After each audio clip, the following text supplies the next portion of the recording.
کرتے ہوئے مرتبہ سورۃ الفاتحہ. بسم اللہ الرحمن الرحیم.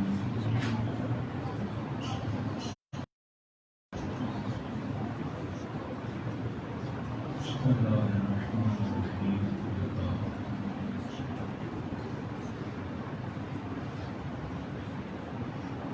ربنا تقبل منا إنك أنت السميع العليم. صلى الله على محمد وعلى اللهم صل على محمد وعلى محمد. بسم الله الرحمن الرحيم.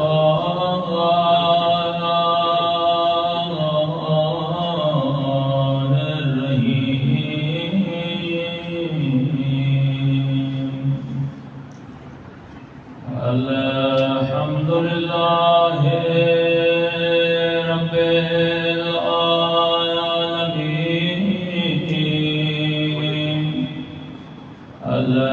الحمد لله كما هو أهله. الصلاة والسلام على سيد المرسلين وخاتم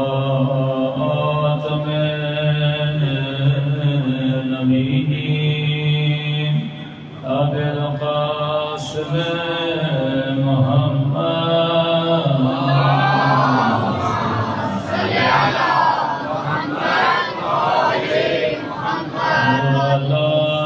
آله الطيبين الطاهرين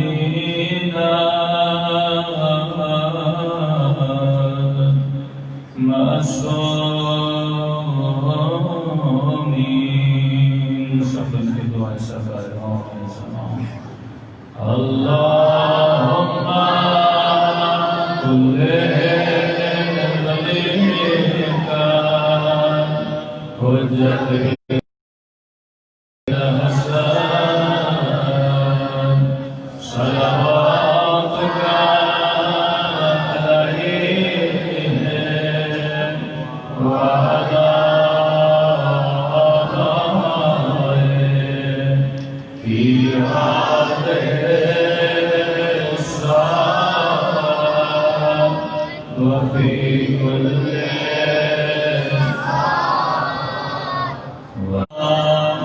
حتى تسكنه أرضك طوعا وتمتعه فيها طويلا يا الراحمين. سبحان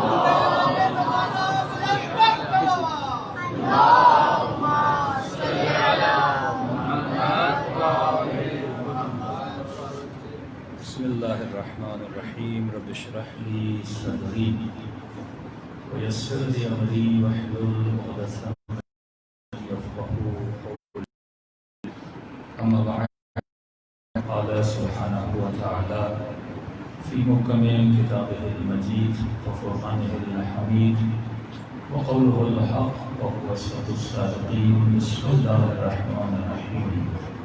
والعصر إن الإنسان لفي خسر إلا الذين آمنوا وعملوا الصالحات. صلوات محمد وعلى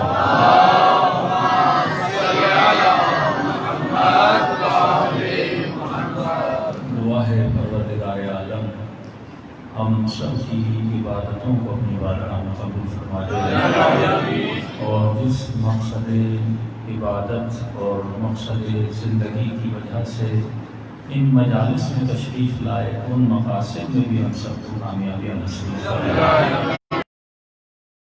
گفتگو کا چوتھا سلسلہ ہے کہ عرض کر رہے تھے کہ خدا اس وقت کی قسم کھا رہا ہے جو وقت بہت جلدی گزرنے والا وقت ہے۔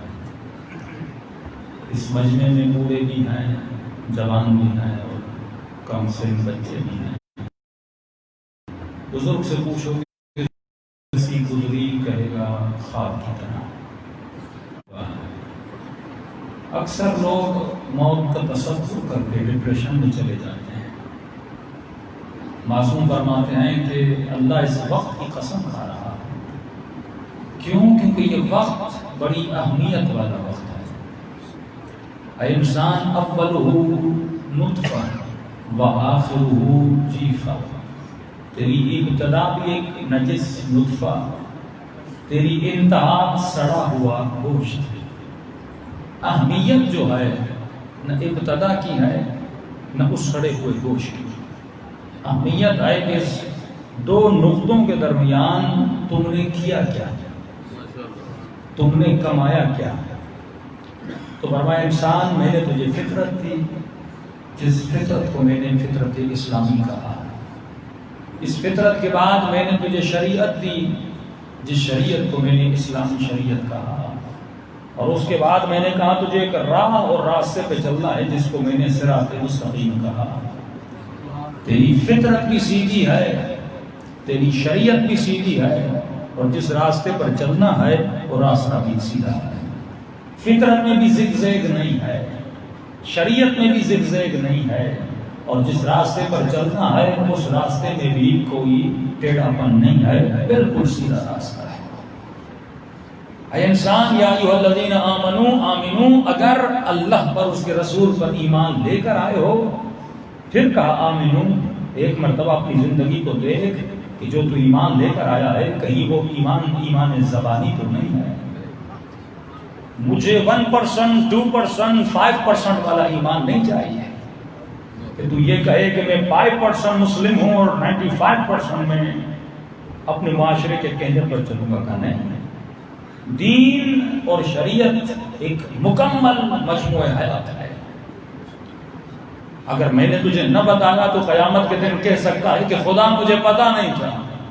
اے میرے بندے، میں نے تو تجھے یہ بھی کہا جب رات کو بستر پہ سو جاؤ تو سیدھے ہاتھ پہ سونا ہے یا الٹے ہاتھ پہ سونا ہے۔ اے میرے بندے، میں نے تو تجھے یہ بھی بتایا ایون 1 گلاس آف واٹر اگر پانی کا پینا ہے تو کس طرح پینا ہے۔ میں نے تجھے یہ بھی بتایا اگر سفرے پر بیٹھنا ہے تو بیٹھنے کے احکام کیا ہے۔ میں نے تجھے یہ بھی بتایا اگر میری عبادت کرنی ہے تو وضو کیسے کرنا ہے۔ میں نے تجھے یہ بھی بتایا جب بدن نجس ہو جائے تو اس بدن کو غسل سے پاک کیسے کرنا ہے۔ میں تو تمہاری زندگی کے ہر لمحے میں تھا، لیکن یہ بتا کیا تو صرف عبادت مسجد کے گوشے میں کر رہا تھا، یا تو صرف عبادت کو حسین کی مجلس میں تلاش کر رہا تھا، یا تو صرف عبادت کو کسی خاص مقام پہ تلاش کر رہا تھا۔ مجھے شارٹ ٹائم والا مسلمان نہیں چاہیے، مجھے فل ٹائم مسلمان چاہیے، جس کی نیند بھی عبادت ہو، جس کا چلنا بھی عبادت ہو، جس کا بولنا بھی عبادت ہو۔ یہ کیسے ہوگا؟ فرمایا اس کی پہلی سیڑھی یہ ہے کہ انسان سب سے پہلے اپنی فطرت کو جان اور پہچان۔ اے خاتون اپنی فطرت کو پہچان، اے جوان اپنی فطرت کو پہچان، اے بزرگ اپنی فطرت کو پہچان۔ جب میں نے تمہاری فطرت کو وجود میں لایا، اس بدن کی ضرورت تھی کہ میں اس کو خواہش دیتا، اس بدن کی ضرورت تھی کہ میں اس کو تمنا دیتا۔ اگر یہ بدن خواہش نہ کرے تو یہ زندہ کیسے رہے؟ یہ مجبوری تھی، حیات کو چلانے کے لیے میں نے تیرے وجود میں کھانے کی خواہش رکھی، میں نے رکھی۔ میں نے تمہارے وجود میں پینے کی خواہش رکھی، میں نے تیرے وجود میں نکاح کی خواہش رکھی، کیونکہ بدن اگر نہ کھاتا تو اس کو طاقت کیسے ملتی۔ میں نے تیرے وجود میں محبت کی تمنا اور خواہشیں رکھی، اگر محبت نہ ہوتی تو یہ بھائی بہن ایک دوسرے کے ساتھ کیسے رہتے؟ اگر محبت نہ ہوتی یہ ماں پوری رات اس بچے کے لیے کیسے جاگتی؟ اگر محبت نہ ہوتی یہ بچے کی خاطر خود بھوکی کیسے رہتی؟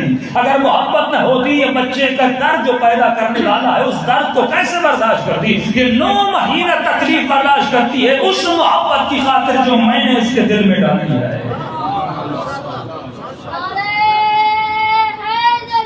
اگر محبت نہ ہوتی تم نے کون سا کمال کیا تھا اپنی ماں کے لیے؟ تم نے کیا کیا تھا؟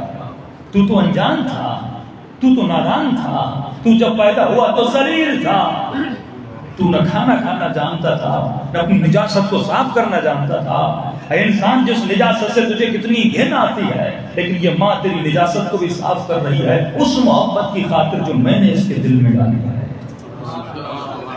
یہ باپ دن رات مزدوری کرتا ہے، پسینہ بہاتا ہے، زمانے کی گالیوں کو سنتا ہے، ذلیل ہوتا ہے زمانے میں، اس محبت کی خاطر جو اولاد کی میں نے اس کے دل میں ڈالی ہے۔ مجبوری تھی، محبت کا ڈالنا بھی ضروری تھا، کھانے کی طلب بھی ضروری تھی، لیکن اے انسان، جب محبت کا جذبہ دیا، تو حیوان نہیں ہے، حیوانوں کے اندر بھی محبت ہے، حیوانوں کے اندر بھی غضب کی طاقت ہے۔ اب دیکھ تیرے اندر کیا ہے، تیرے اندر محبت، نفرت، تیرے اندر غصہ، تیرے اندر حسد، تیرے اندر لالچ، تیرے اندر خواہش، تیرے اندر تمنا، تمہارا وجود ہر چیز سے بھرا ہوا ہے۔ جب اتنی بکھری ہوئی چیزیں اس وجود اور جسد انسانی میں آئے تو اس بکھری ہوئی چیزوں کو نظم دینے کے لیے میں نے تجھے دین کا پابند بنایا کہ یہ بھائی بھائی سے نہ لڑے، جب باپ کا انتقال ہو جائے ایسا نہ ہو کہ وراثت جیسے حیوان لڑا کرتا ہے۔ میں نے تجھے نظم دیا، ضبط دیا، شریعت دی۔ اس معاشرے میں جب تو ایک ساتھ مل کے رہتا ہے تو میں نے قانون بنایا تاکہ معاشرے میں کوئی چور نہ بنے، معاشرے میں کسی کی عزت دری نہ ہو۔ اگر تو قوانین اسلامی پہ عمل کرے گا اے خاتون، تو تمہارے وجود میں نے حیا کو رکھا، اے مرد میں نے تمہارے وجود میں غیرت کو رکھا۔ اگر غیرت نہ ہوتی تو کبھی بہن اور ماں کی عزت کو بچا نہ سکتا۔ مرد سے شادی کرے، عورت سے شادی کرے، فطرتیں مس ہونے لگی، لیکن فخر کرو کہ آج تیری فطرت بچی ہوئی ہے، یہ حسین کا صدقہ تھا۔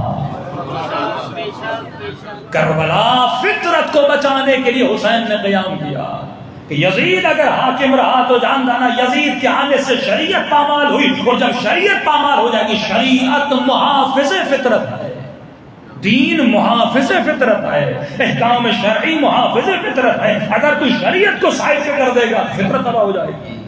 آج جو نعرے لگائے جا رہے ہیں کہ تقلید کرنے کی ضرورت نہیں ہے، علماء کے پیچھے جانے کی ضرورت نہیں ہے، یہ آپ کو شریعت سے دور کیا جا رہا ہے، اور جب آپ شریعت سے دور ہو جاؤ گے آپ کی فطرت تباہ و برباد ہو جائے گی۔ پھر یہ مناظر سامنے نظر آئیں گے کہ خواتین نے سروں سے دوپٹے اتارے ہوئے ہیں اور بالوں کو کھول کے عزاداروں کے بیچ سے گزر رہی ہیں، تو وہ زینب جو چادر کے لیے روتی رہی اور یہ خود اپنی چادر اتار رہی ہے۔ یہ ٹکر ہے شریعت کا اور تمہارے سماج کا اور تمہارے کلچر کا۔ سماج کچھ کہتا ہے، خدا کچھ کہتا ہے۔ سوال یہ ہے کہ تو اپنے کانوں کو کس پہ دھرتا ہے؟ کیا تو سماج کے کہنے پہ چلتا ہے یا تو شریعت کے کہنے پر چلتا ہے؟ کہ مولانا آج تک ہمارے یہاں یہ نہیں ہوا، آج تک ہم نے یہ نہیں سنا۔ بھائی تمہارا نہ سننا معیار نہیں ہے، معیار قرآن ہے اور تیرے نبی کی سنت ہے اور علی کا فرمان ہے۔ زندگی اس کے مطابق تمہیں گزارنی ہے۔ تو انسان سب سے پہلا ٹکر جو ہوا وہ سماج کا دین کے ساتھ ہوا۔ آج انگریزوں نے فطرت کو مس کر دیا، غیرت کو جیلسی کا نام دیا، مرد کو کہا جو صفت حسنہ تھی اسے صفت رذیلہ بنا دیا۔ یعنی آپ غیرت کو اچھا سمجھتے ہیں نا، حسد کو برا سمجھتے ہیں۔ حسد کا مطلب جلن کرنا، فلاں مجھ سے زیادہ خوبصورت ہے میں اس سے جلوں، مال مجھ سے زیادہ ہے میں اس سے جلوں، اچھی گاڑی مجھ سے اچھی ہے میں اس سے جلوں، مجھ سے بہتر خطیب ہے میں اس سے جلوں۔ یعنی جو بھی مجھ سے تھوڑا بہتر ہو میرے وجود۔ علی والا جلتا نہیں ہے، غبطہ کرتا ہے۔ جلن میں اور غبطے میں فرق ہے۔ ایک مرتبہ جلتا ہے اور کہتا ہے اللہ اسے تباہ کرے، اس کی گاڑی جل جائے، یہ جلن ہے۔ خواتین میں حسد زیادہ پایا جاتا ہے، یعنی بد دعائیں دیتا ہے، یہ غرق ہو، یہ تباہ ہو، اس کا بزنس تباہ ہو جائے، یہ جلن ہے۔ لیکن ایک ہے غبطہ کہ خدا اگر یہ اتنا بڑا بزنس مین ہے تو حسین کے صدقے میں مجھے بھی بڑا بزنس مین بنا۔ اے خدا اگر یہ اتنا بڑا عالم ہے تو حسین کے صدقے میں مجھے بھی علم عطا کر۔ یہ غبطہ ہے۔ غبطہ کھانا پازیٹو، جلن ایک نیگیٹو ہے۔ غیرت ایک پازیٹو چیز تھی، انگریز نے اس کو نیگیٹو بنا دیا۔ اب انگریز کی بیوی اگر کسی غیر نامحرم مرد سے ملتی ہے تو فطرت تو ہے نا انسان کی، مرد ہے غیرت آتی ہے، اب جیسے اس کو غیرت آتی ہے اس کا چہرہ بگڑ جاتا ہے تو ساتھ والا انگریز کیا کہتا ہے؟ ڈونٹ بی جیلس، حسد نہیں کرو، جلو نہیں. وہ اس کی اچھی صفت کو برا رنگ دیتا ہے. کہا یہی تو شیطان کا کمال ہے، جس چیز کو خدا نے آسان بنایا تھا تو وہ نہیں کرتا، تو وہ کرتا ہے جس چیز کو خدا نے مشکل بنایا تھا. یعنی اگینسٹ اپنی فطرت کے جاتے ہو. کیوں؟ کیونکہ شیطان ان چیزوں کو اتنا خوبصورت بناتا ہے. تو میں نے کہا کہ ویسٹرن ورلڈ جب اس خطے میں آنا چاہتا تھا، مسلم ممالک میں آنا چاہتا تھا، جب اپنے کلچر کو پوری دنیا پہ حاوی کرنا چاہتا تھا، تو وہ چائنا گیا، چائنا کو تباہ و برباد کر دیا. آج چائنیز کا اپنا کلچر نہیں ہے. جاپان جائیے ان کا اپنا کلچر نہیں ہے. ملیشیا جائیے ان کا نہ لباس اپنا، نہ کلچر اپنا، نہ شادیاں ان کی اپنے رسم و رواج کے مطابق. سورا کلچر ان کا ویسٹرنائز، کیونکہ ان کے پاس دین نہیں ہے. چائنا کے پاس کوئی دین نہیں تھا، چائنا تباہ ہو گیا. جاپان کے پاس دین نہیں تھا، دین تباہ، جاپان تباہ ہو گیا. تباہ کس اعتبار سے؟ اخلاقی اقدار کے اعتبار سے گر چکا. فطرت تباہ و برباد ہو چکی. وہاں جوان شادی نہیں کرتے، جاپان کے لوگ پریشان ہیں، ہم بچے کیسے پیدا کریں؟ کوئی جوان وہاں شادی نہیں کرتا، سنگل لائف گزارتے ہیں. والد جیسے جوان وہ اپنا گھر لے کے اکیلا رہنا شروع کر دیتا ہے. والدین بوڑھے ہو جاتے ہیں، ان کو اولڈ ہوم میں چھوڑ دیتے ہیں. لیکن اسلام میں، شریعت نے ایک نظریہ دیا کہ انسان والد کی خدمت کرنا ماؤں کے قدموں میں جنت ہے. اگر شریعت نہ ہوتی میں خدمت کرتا ماں کی، اگر شریعت نہ ہوتی میں باپ کی خدمت کرتا. شریعت نے کہا کہ یہ جو شوہر ہے کہ خواتین رسول خدا کے پاس گئیں اور ایک مرتبہ مسجد میں جا کے رسول کے سامنے سجدہ کر دیا. رسول خدا نے کہا خبردار کبھی بھی مجھے سجدہ نہ کرنا. سجدہ بس اگر کسی کو کیا جاتا ہے اور اگر کوئی لائق سجدہ ہے وہ پروردگار عالم ہے، رب الارباب ہے. حرام ہے شرعاً کو کسی اور کو سجدہ کرے، وہ لائق. یہ ماتھا اگر کسی کی زمین پہ جھکتا ہے تو پروردگار عالم ہے. اور اس وقت رسول نے حدیث کہی کہ اگر خدا اپنے علاوہ کسی پر سجدہ رکھتا تو وہ شوہر کے لیے رکھتا. اپنے علاوہ جس طرح ہم کہتے ہیں مجازی خدا بناتا تو شوہر کو بناتا. اور خواتین کو کہا مسجد سے جاؤ، اگر آج کے بعد کسی کی خدمت کرنی ہے شوہروں کی خدمت کرو. تو مومن سوچے اگر خدا نے مجھے مجازی خدا کہا، مثال دے رہا ہوں، اور اگر کسی کو لائق سجدہ بناتا تو بیویوں کے لیے شوہر کو بناتا. تو جب بیوی کے لیے شوہر کا اتنا احترام اللہ نے رکھا ہے، اور جب شوہر کو کہا کہ تو مجازی خدا ہے تو بھی تو ایسا بننا جیسا تیرا رب ہے. اس کو مس یوز کیوں کرتا ہے کہ اگر تو واجب الطاعہ ہے، خاتون پر واجب ہے کہ شوہر کی اطاعت کرے، بغیر اجازت کے گھر سے جانا بھی حرام ہے. بغیر اجازت کے نہ ماں کے گھر جا سکتی ہے نہ بھائی کے، جب تک شوہر کی اجازت نہ ہو. اب شوہر اس اطاعت کو مس یوز کرے کہ میں تو واجب الطاعہ ہوں، پر جب تجھے کہا تو مجازی خدا ہے، تو ایسا بن اگر تیرا رب رحیم ہے تو تیرے دل میں بھی رحم ہونا چاہیے. اگر تیرا رب کریم ہے تو بیوی بچوں کے لیے تو بھی کریم ہونا چاہیے. اگر تیرا رب احسان کرنے والا ہے تو بھی اس پہ احسان کر. تو ایسا مہربان بن جا جیسا تیرا خدا مہربان ہے. اپنے مقام کو سمجھ، خدا نے تجھے کتنا بڑا مقام دیا ہے. یہ شریعت تھی جس نے ہمارے گھروں میں اقدار کو پیدا کیا. لیکن ویسٹرن ورلڈ میں جب مسلم خطے میں ان ہونے کی کوشش کی، China westernize, Japan westernize, Malaysia westernize, Singapore westernize, سب کو ویسٹرنائز کر دیا. لیکن جب ہمارے خطے میں انہوں نے آنے کی کوشش کی، ان کے 3 پلرز تھے. کسی بھی ملک کو فتح کرنے کے لیے 3 چیزیں وہاں کرنی تھی. پہلی چیز ان کو ایک ایسی سوسائٹی چاہیے تھی جو فری الکوہولک سوسائٹی ہو، ایک ایسی سوسائٹی جہاں پہ شراب پینا آزاد ہو. اور جیسے مسلم سوسائٹی میں ہونے لگے، اسلام نے کہا ایون 1 ڈراپ آف شراب بھی حرام ہے. تو اس میں کیسے نوٹ ہے؟ ہم مسلمانوں کی سوسائٹی میں ہو ہی نہیں سکتے. ایک کپ شراب کو تو کیا رسول نے فرمایا ایون 1 ڈراپ آف شراب بھی حرام ہے. ایک تو یہ رکاوٹ تھی. دوسرا ان کو ایک ایسی سوسائٹی چاہیے تھی فری انٹرسٹ سوسائٹی، ایک ایسی سوسائٹی جس میں سود ہو. اور جیسے مسلم سوسائٹی میں آنا چاہا تو رسول خدا نے فرمایا کہ سود کھانے والا اور سود لینے والا دونوں پر اللہ کی لعنت ہے. دوسری رکاوٹ. تیسرا پلر ان کا تھا، ان کو ایسی سوسائٹی چاہیے تھی جسے فری سیکس سوسائٹی کہتے ہیں. ایک ایسی سوسائٹی جہاں محرم نہ محرم سے جب تعلق بنائے تو وہ خاتون باپ کی پابند نہ ہو، یہ جوان معاشرے کا پابند نہ ہو. جس کے ساتھ دل کہے حیوان کی طرح تعلق بنائے، جس کے ساتھ دل کہے حیوان کی طرح اس کے ساتھ تعلق ختم کر دے، اسے کوئی روکنے والا نہ ہو. لیکن جیسے مسلم سوسائٹی میں ہوا، رسول خدا نے فرمایا اگر دو نامحرم خواتین ایون ایک بند کمرے میں بیٹھتے ہیں تو تیسرا ان کے بیچ میں شیطان بیٹھا ہوتا ہے.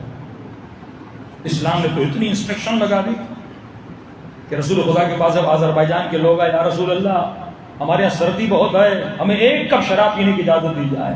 رسول خدا نے فرمایا یہ بتاؤ تمہاری شراب میں نشہ ہے؟ کہاں. کہ جب نشہ ہے تو حرام ہے. یہ نہیں، شراب نشے کی وجہ سے حرام ہے. کہ ہم مسلمان نہیں ہوں گے، کہ مجھے کوئی ضرورت ایسے اسلام کی نہیں ہے، مجھے شرابیوں والا اسلام نہیں چاہیے. ایک بندہ اگر مسلم ہوتا ہے ایسا ہو جیسے سلمان فارسی مسلمان ہوا تھا. میں نے اس دن بھی کہا تھا جب نتن یہو اسرائیل کے وزیر اعظم سے پوچھا گیا 3 ان ممالک کا نام لو جو جن سے اسرائیل کو خطرہ ہے. 3 مسلم ممالک کا نام لو.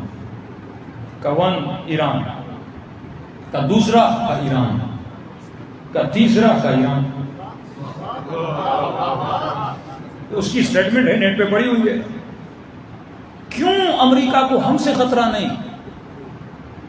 ایٹم بم تمہارے پاس ہے، خطرہ تو ہم سے ہونا چاہیے، جب چاہے ایٹم بم کو پھوڑ دے، لیکن خطرہ نہیں. اس کو پتا ہے کہ میں نے اس کی سوسائٹی کو شرابی بنا دیا، میں نے ان کے افسروں کو، ان کے حکمرانوں کو سود خور بنا دیا. ان کے بینچز میں چلے جاؤ، ان کے لنچز میں چلے جاؤ، ان کے گھروں میں چلے جاؤ، شراب کی بوتلیں ملتی ہیں.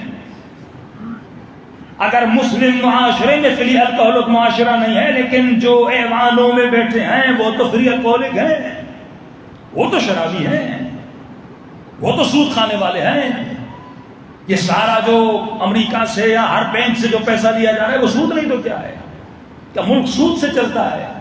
جس ملک کا جوان سود کھائے، جس کے حکمران سود کھائیں، پھر توقع نہ رکھو اس ملک میں امن آئے، مصطفیٰ کا نظام آئے. ضیاء الحق بھی گیا تھا جب خمینی نے انقلاب لایا، اور تو خمینی صاحب ملے امام خمینی نہیں ملے. آخر میں ایک چٹھی بھیجی، کیا لکھا کہ میں آپ سے ملنا چاہتا ہوں، میرا ملنا بہت ضروری ہے. کہ کیوں؟ اس کی وجہ یہ میں پاکستان میں نظام میں مصطفیٰ لانا چاہتا ہوں. جس طرح آج کہا جا رہا ہے نا مدینے کی ریاست، یہ خواب اس نے بھی دیکھا تھا، کہا میں نظام مصطفیٰ لانا چاہتا ہوں. امام خمینی کو بڑی ہنسی آئی کہ اس کو کہو پہلے نظام مصطفیٰ اپنے چہرے پر تو نافذ کرے. تمہیں شریعت کی الف بے پتہ نہیں، تم نظام مصطفیٰ نافذ کرو گے؟ کہ پہلے چہرے پر نافذ کرو. آج دنیا ایک ہی نظام سے کیوں گھبرائی ہوئی ہے؟ ساری دنیا کے سینکشن ایک ملک پہ، پابندیاں ایک ملک پہ. جس حال میں اس وقت ایرانی رہ رہے ہیں وہ گویا شعب ابو طالب میں ہے. ڈالر ہائی پر ہے، مہنگائی ہائی پر ہے، لوگ بدترین وہاں زندگی میں ابھی مبتلا ہے، بدترین زندگی میں مبتلا ہے. مہنگائی عروج پہ وہاں پہ پہنچ چکی ہے، تنگ آ چکے ہیں لوگ. کس وجہ سے؟ سینکشن. پڑھو نا امام زمانہ کی حدیثیں. فرمایا جب دجال آئے گا، دجال رکھے گا، وہ یہ کہے گا کہ میری اطاعت کرو، اگر میری اطاعت نہیں کرو گے تو میں تمہارے روزی نان و نفقے کو بند کر دوں گا، اور جو اس کی اطاعت نہیں کرے گا وہ اسے بھوکھا کر دے گا، اس کے لیے زندگی کا عرصہ تنگ کر دے گا. آج کا دجال کون ہے؟ یہی بڑی بڑی طاقتیں ہیں. یہ دجال نہیں تو کیا ہے؟ تمہارے اوپر روزی اور نان و نفقے کو بند کرے گا. پہلی دھمکی جو امریکہ دیتا ہے وہ کیا دھمکی؟ میں تمہارے اوپر فائنینشیل سینکشن لگاؤں گا. کہ وہی تو ہے جو امام اشارہ کر رہے ہیں کہ نہیں مانو گے تمہیں حملے کی دھمکی دے گا یا فائنینشیل سینکشن کی دھمکی دے گا. وہ مسلمان کیسا جو ظالم سے ڈر جائے؟ کیا تمہیں تعداد اصحاب بدر کا پتہ نہیں تھا وہ کتنی تعداد تھی؟ جس مسلمان کا توکل ختم ہو جائے، جس فوجی کا توکل ختم ہو جائے، وہ کبھی میدان جنگ میں نہیں لڑ سکتا. کہ مولا علی کا مشہور جملہ، لیکن اس جملے کی جو عکاسی کی وہ یمن کے شیعوں نے کی. کہ یمن کے انصار اللہ کے لیڈر نے ایک مرتبہ سعودی عرب کو مخاطب کیا کہ اے سعودی عرب، تیرے پاس دنیا کی طاقت ہے اس وقت، بہترین ٹینک، بہترین جہاز، 34 ممالک کی فوجیں تیرے ساتھ، امریکہ تیرے ساتھ، اسرائیل تیرے ساتھ ہے، تمام تر دنیا کے ممالک آج تیرے ساتھ کھڑے ہیں اور تم میرے مقابلے میں آئے ہو، اور اتنا مقابلہ کرنے کے بعد بھی تجھے شکست مل رہی ہے، مجھے فتح مل رہی ہے۔ اس بات سے ثابت ہو گیا دنیا تیرے ساتھ ہے، اللہ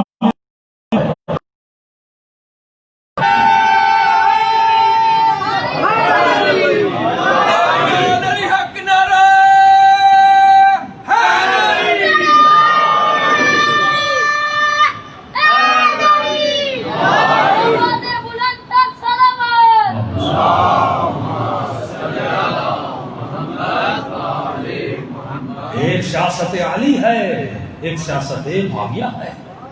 سیاست علی یہ ہے کہ حق پہ کھڑے رہو، اگر حکومت چاہتی ہے تو چلی جائے۔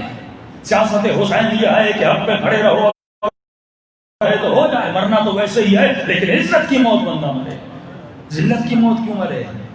مشرف کو ایک فون آیا تھا، ایک فون، خود کہتا ہے اپنے انٹرویو میں کیا کرتا، مجھے بش کی کال آ گئی تھی تو وہ یہ بتانا ہے میرے ساتھ ہو یا اس کے ساتھ، دھمکی ایک دی، ایون ون کال۔ امریکہ کا وزیر خارجہ اپنی کتاب میں لکھتا کہتا ہے میں نے نہیں سمجھا تھا مشرف اتنا ڈھیلا ہوگا، ہم نے سمجھا یہ تھوڑی دیر کھڑا ہوگا اور ہمیں کہے گا کہ نہیں میں اپنے اٹے نہیں دیتا، کچھ نہیں کرتا۔ ہم نے بس میں بھی چڑھو گے نماز کے ٹائم بس رکتی ہے، کسی بھی سفر پہ جاؤ گے اس سفر میں جب نماز کا وقت ہوتا ہے تو لوگوں کو روکایا جاتا ہے، زبردستی نہیں لیکن روکا جاتا ہے تاکہ نماز پڑھو۔ کہ ایک نمازی نے پوری قوم کو نمازی بنا دیا۔ دشمن اس چیز سے ڈرتا ہے، اس آئیڈیالوجی کا ہے، اس کو یہ پرواہ نہیں آپ اپنی مسجد میں لا کشرے کرواؤ، اس کو کیا ہے کہ پیسہ لگتا رہے گا، ذکر کرتے رہیں، ایک دوسرے کو پیٹتے رہیں، مارتے رہیں، دشمن کو کون سا خطرہ ہے ان سے؟ کرو عزاداری، کرو زنجیر زنی، دشمن کو کیا پرواہ ہے؟ وہ تو خود انگلینڈ میں تمہیں مسجدیں بنا کے دیتا ہے، حسینیہ بنا کے دیتا ہے، نیوزی لینڈ سے لے کر آسٹریلیا سے لے کر افریقہ تک کہیں پہ پابندی نہیں ہے مسجد اور عزاداری کی، کرو عزاداری، اسے کون سا شوق ہے عزاداری کو روکنے کا؟ لیکن دو امیج ہیں عزاداری کے، ایک ہے رسمی عزاداری، صرف رسم باقی رہ گئی، جس طرح ہندوؤں میں رسمیں باقی ہیں، جس طرح مسیحوں میں رسمیں باقی ہیں۔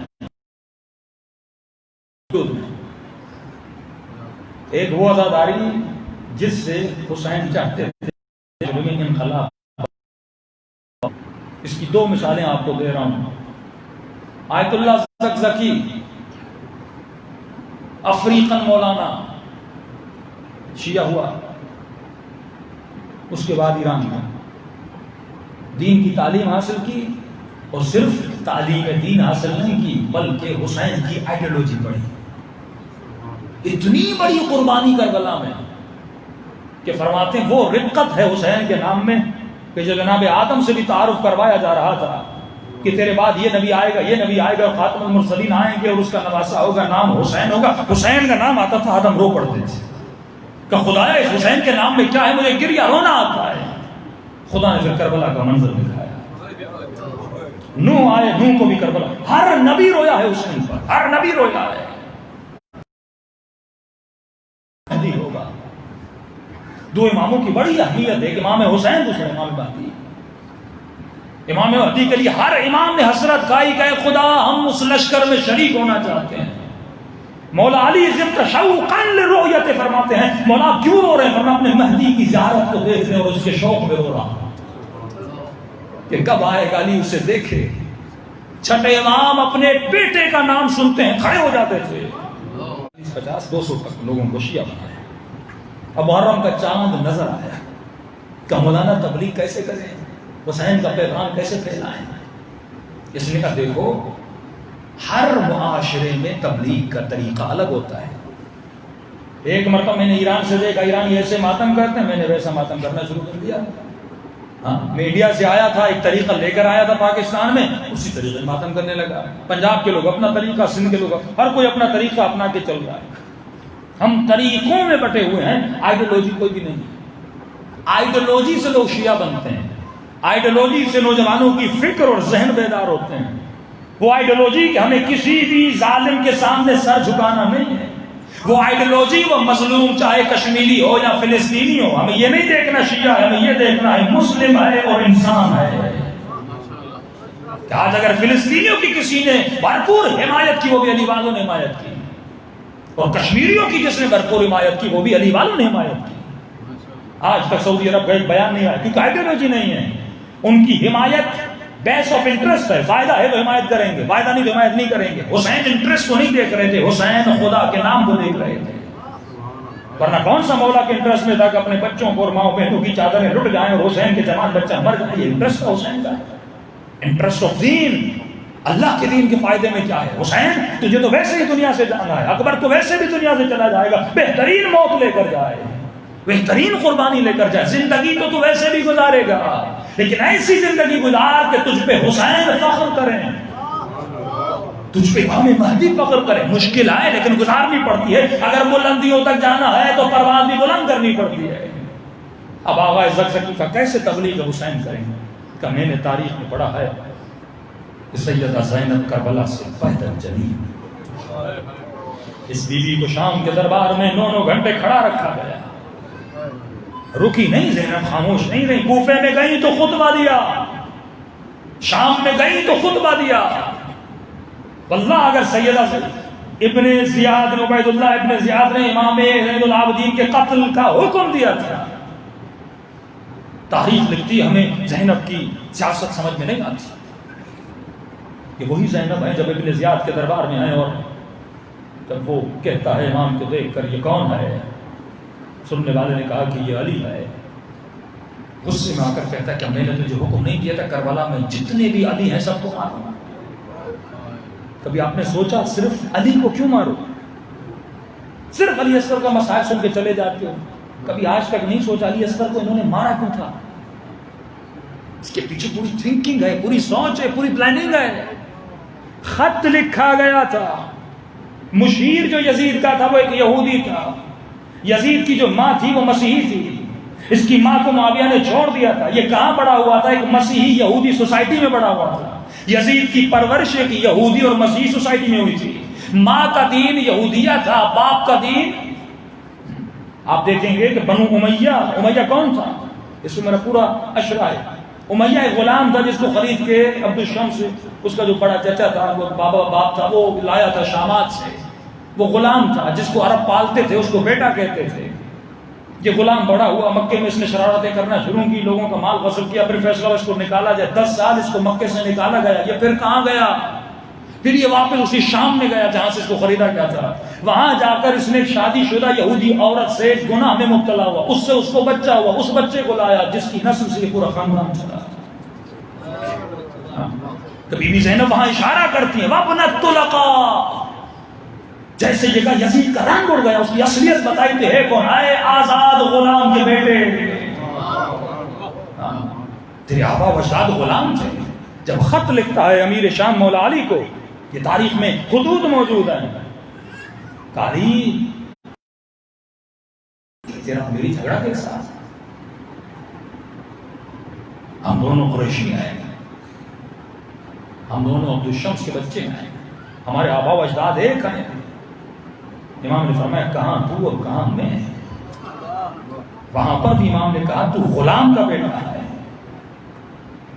ایک جملہ ہے نہج البلاغہ میں لیس الصریح کالصریح، امام نے فرمایا جو چپکا ہوا ہے وہ اس کی طرح نہیں ہے جس کی نسل سیدھی ہے۔ تم نے خود کو قریش کے ساتھ چپکایا ہے، تو قرشی بھی نہیں ہے۔ تاریخ دانوں نے یہ چیزیں لکھی ہیں، ابن کثیر پڑھیے، طبری پڑھیے، ہر چیز موجود ہے۔ بی بی نسل کو یاد دلواتی ہیں۔ وہ سیدہ زینب جب ابن زیاد کے دربار میں آئے، کیوں ہر علی کو مارا گیا؟ علی اصغر کو کیوں شہید کیا گیا؟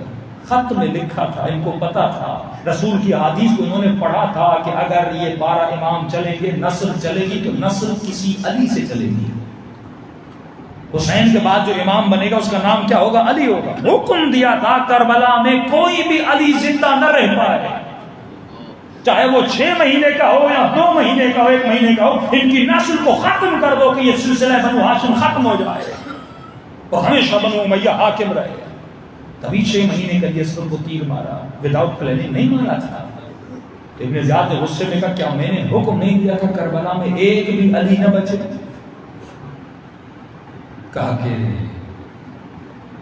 حاکم یہ بیمار تھا، ہم نے کہا یہ اتنا کہ واقعاً امام کی طبیعت، اب وہ کون سی حال تھا علم کلام میں، ہم وہ جملہ یہ بھی نہیں کہہ سکتے کہ امام بیمار تھے.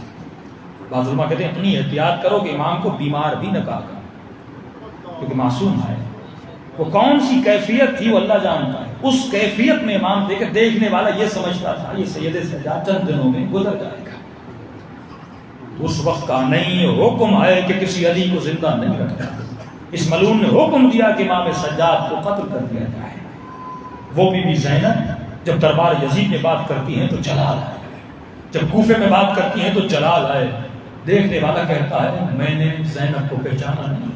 یہاں پہ زینب کے لہجے میں عجیب سی نرمی تھی. اٹھی اور بی بی نے اس نرمی میں اپنے، کیونکہ بی بی ابن زیاد کے مزاج کو جانتی تھی، یزید کے مزاج کو ریڈ کر کے بی بی بات کر رہی ہیں. ابن زیاد تھا، میرے بچے بیمار ہوئے، میرا بھائی بیمار ہو گیا، عباس بیمار ہو گیا، تم نے 6 مہینے کے سفر کو بیمار ہے.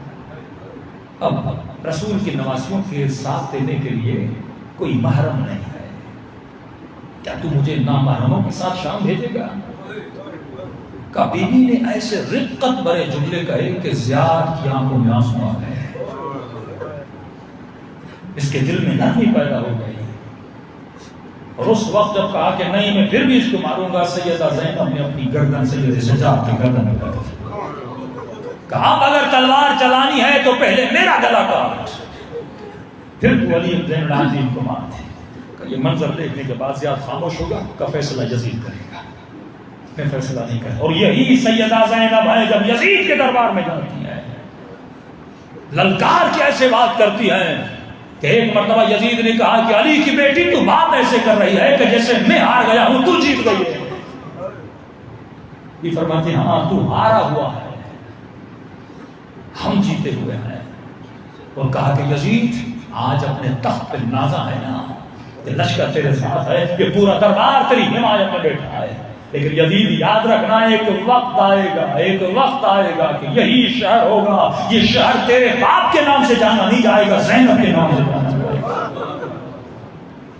والعصر ان الانسان لفی خسر، مجھے قسم ہے وقت کے، انسان یہ وقت بتائے گا کہ تو کامیاب تھا یا ناکام تھا. یہ قیامت کا دن بتائے گا تو کیا لے کر گیا قیامت میں. تو آغا زکزکی جب وہاں پہنچے تو زینب کی آئیڈیالوجی کو پڑھا تھا کہ مجھے کس معاشرے میں کس طرح کام کرنا ہے. انہوں نے اپنے شاگردوں کو کہا جو 150-200 تھے ان کے پاس افراد کا، دیکھو بی بی زینب پیدل چلی تھی، قریہ قریہ جہاں جہاں پہنچتی تھی حسین کے پیغام کو پھیلاتی تھی. ایسے کشیت نہیں بڑھی. کہا پھر ہم کیا کریں؟ کہ تم بھی پیدل جاؤ، گاؤں گاؤں جاؤ. کہا وہ تو مسلم بھی نہیں ہے، ان کو حسین کیسے سمجھائیں؟ حسین ہے کیا؟ کالے سے بدو سے لوگ گاؤں میں بکھرے ہوئے، کیسے ان کو ہم سمجھائیں؟ کہ تمہارے معاشرے میں کس چیز کی ویلیو ہے؟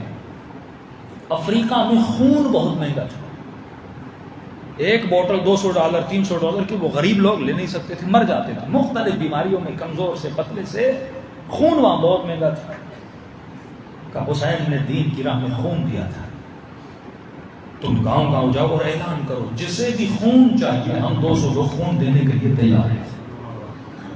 فری افریقہ میں کوئی فری خون دے، بہت بڑی بات، فری آف کاسٹ، یعنی $200 کی بوٹل کوئی کہے کہ فری میں آ کر میرا خون دے جائے.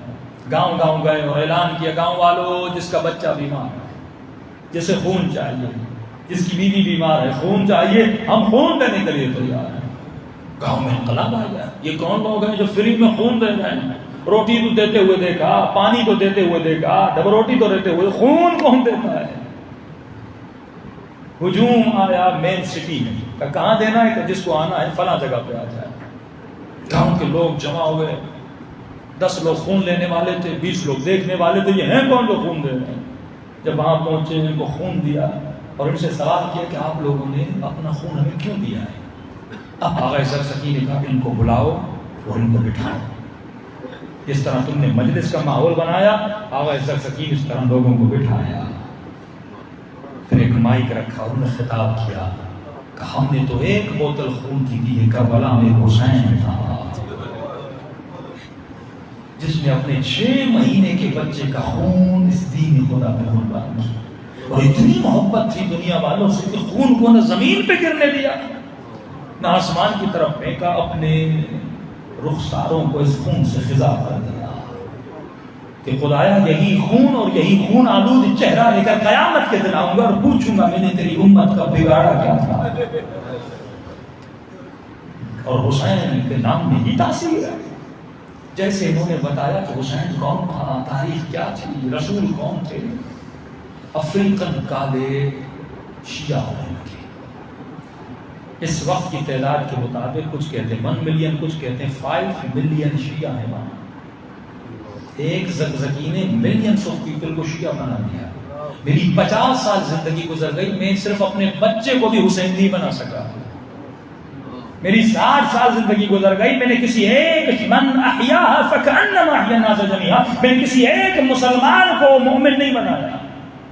پھر تم نے کیا کمال کیا اگر تو ایک بندے کو مومن نہیں بنا سکتے؟ دیکھو تمہارے معاشرے میں کس چیز کی ویلیو ہے۔ میں لاکھوں چیزوں کو جانتا ہوں، اگر ان چیزوں پہ اپلائی کیا جائے تو پاکستان کے گاؤں شیعہ ہو سکتے ہیں۔ اسٹڈی کریں کہ وہاں کس چیز کی ڈیمانڈ ہے، وہ چیز پوری کرو جا کے، لوگ شیعہ ہو جائیں گے۔ ہم فضول جگہوں پہ پیسے لگاتے ہیں، فضول جگہوں پہ انویسٹ کرتے ہیں۔ ایک شہر میں 10 مدرسے ہیں، 11 مدرسے بنانے کی کیا ضرورت ہے؟ چلے جاؤ سندھ کے علاقوں میں دیکھو، بلوچستان کے علاقوں میں دیکھو کیا کیا ہے تبلیغی جماعت والوں نے۔ کوئٹہ سے تفتان تک جاتے ہو، چپے چپے پہ ان کی مسجد ہے۔ وہ بلوچ اہل بیت سے اتنی محبت کرتے تھے، ہسٹری میں دیکھو کہ بلوچوں کے دلوں میں کتنی محبت تھی۔ آج وہ شیعہ دشمن بن چکے ہیں۔ انہوں نے کام کیا ہے، غریب علاقوں میں جا کے کام کیا، مسجدیں جا کر بنائی ہے، ایسی ایسی جگہوں پہ جا کر لوگوں کو نل لگا کے دیے ہیں جہاں 400 میٹر پہ پانی ہے۔ ایک چھوٹے سے گاؤں میں جاؤ گے، احمد دیدت کا نام سنا ہوگا، ذاکر نائک کا بھی استاد تھا لیکن وہ محب اہل بیت تھا۔ اس نے افریقہ میں ایک گاؤں کے 50,000 لوگوں کو مسلمان بنایا، 50,000 لوگوں کو مسلمان بنایا۔ امریکہ میں مور دین کہتے ہیں ملینز لوگوں کو اس نے مسلمان بنایا۔ افریقہ کیا ایک چھوٹے سے گاؤں میں گیا، وہاں پانی نہیں تھا، گاؤں والوں کو کہا پانی چاہیے میں پانی دوں گا۔ افریقن لوگ پانی ملے گا کہ دور دور جاتے تھے، مٹکے بھر کے آتے تھے، کہا پانی دوں گا لیکن شرط یہ ہے جب پانی دوں اور اس کے صدقے میں دے رہا ہوں اور اس کے صدقے میں کلمہ پڑھنا۔ ایک one of glass of water کے لیے وہ محمد کا کلمہ پڑھنے لگے۔ رافت اور رحمت سے مسلمان بنایا، اس کے بعد مسجد بنائی، اس کے بعد ان کو پر تبلیغ کی، اور انہی کالوں نے لاکھوں لوگوں کو پھر مسلمان بنایا۔ یہ وے آف حسین تھا۔ حسین کہاں گئے؟ کیوں کربلا سے، کیوں مدینے سے چلے اور کربلا میں آ کے رکے؟ آج یہ بات سمجھ میں آتی، امام حسین کی قبر اگر کربلا میں نہ ہوتی کہیں اور ہوتی۔ سینٹر آف، ایک ایسا سینٹر ہے جہاں پہ سارے ممالک لگتے ہیں۔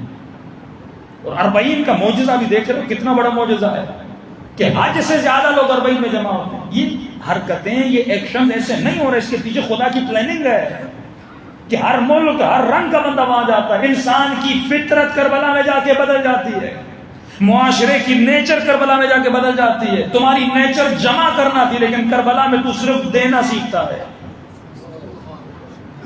انسان بستر پہ سونا پسند کرتا ہے، آرام سے لگژری لائف اسٹائل کو پسند کرتا ہے، کربلا میں کہتا نہیں میں سوؤں گا نہیں، میں پیدل چلوں گا۔ گاڑی والے منتیں کرتے ہیں چڑھ جا گاڑی پہ، کہتا نہیں مجھے پیدل جانا ہے۔ کیا ہوگا اس انسان کو جو اپنے شہر میں چند قدم بازار تک پیدل نہیں جاتا، وہ کربلا میں نجف سے لے کر کربلا تک پیدل کیوں چل رہا ہے؟ یہ کون سا کلچر ہے؟ یہ کیسا جذبہ جس کو حسین نے اسے عطا کر دیا؟ یہاں کلین کپڑے، یہاں زخم برداشت نہیں، پاؤں کا درد برداشت نہیں، یہاں جمع کرنا، اپنے لیے جمع کروں، اپنا گھر بناؤں، بھوک مجھے برداشت نہیں۔ لیکن جیسے کربلا جاتا ہوں، ننھی سی بچی کھڑی ہوتی ہے، کہتی ہے ایک گلاس پانی باقی ہے۔ منتیں کرتے ہیں اپنے بوٹ پالش کرنے دو، تو سو جا میں تمہارے پاؤں دباؤں۔ منتیں کرتے ہیں ہمارے گھروں میں آ جا تجھے کپڑے دھو کر دیں۔ یہ کلچر حسین کا کلچر ہے۔ کربلا نے تیرے وجود میں ایثار پیدا کیا، تو کربلا میں ایک الگ انسان بن جاتا ہے۔ 40 میں تو بالکل ٹوٹلی الگ، کسی کو کسی کی زبان نہیں آتی لیکن محبت اتنی ہے، کربلا انسان کو انسان بنا دیتی ہے۔ نہ رنگ ہے نہ نسل ہے، کوئی فرق نہیں، تو ایرانی ہے تو پاکستانی ہے تو عراقی ہے، سب یہی کہتے ہیں کہ ہم حسینی ہیں، ہم انسان ہیں۔ عجیب جذبہ ہے، قومیت ختم، تعصب ختم، لسانیت ختم ہو جاتی ہے۔ یہ تو وہ جھلک ہے امام زمانہ کے ظہور کی جو تجھے کربلا میں نظر آتی ہے۔ جب مولا کا ظہور ہوگا یہ معاشرہ ہوگا جو تجھے 40 میں نظر آتا ہے، ایثار والا معاشرہ، جذبے والا معاشرہ۔ لیکن اب غور سے سنو، یہی آغا زکزکی جو کچھ زیادہ نہیں کرتے تھے. کچھ یورپ میں ایسے ممالک ہیں جہاں زنجیر زنی کی اجازت نہیں.